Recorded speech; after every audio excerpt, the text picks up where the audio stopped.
chú mấy thế lâu hồ lâu ấy tê chẳng vội nào vẫn là giam độ mà nơi tại cơ thằng này không lâu đó là ra mùi tại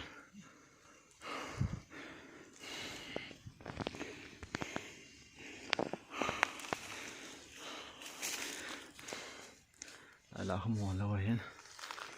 cho chương thể ta cái chế tấu hết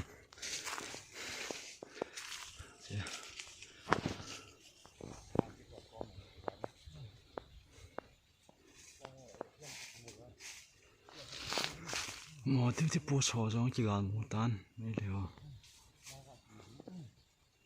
lại là mò thêm thì bố sò hiện làคน gypsy không kia to thì mua bên hạt tiền bên thì ra cái cào thôi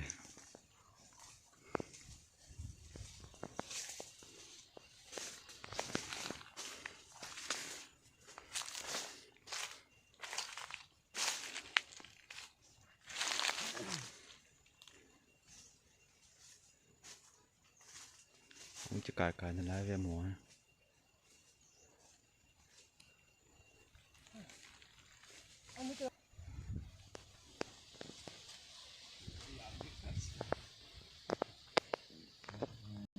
lại litan phụ pi hin bản lăng sĩ không mình thì hỏi thầy cho lại trong phải có một điều gì chưa đây là họ không chỉ cái thì dự vào mi khẩn má chịu lệ thằng tôm không cái sào hình tin cho rằng mi xóm là ngang cả cầu tàu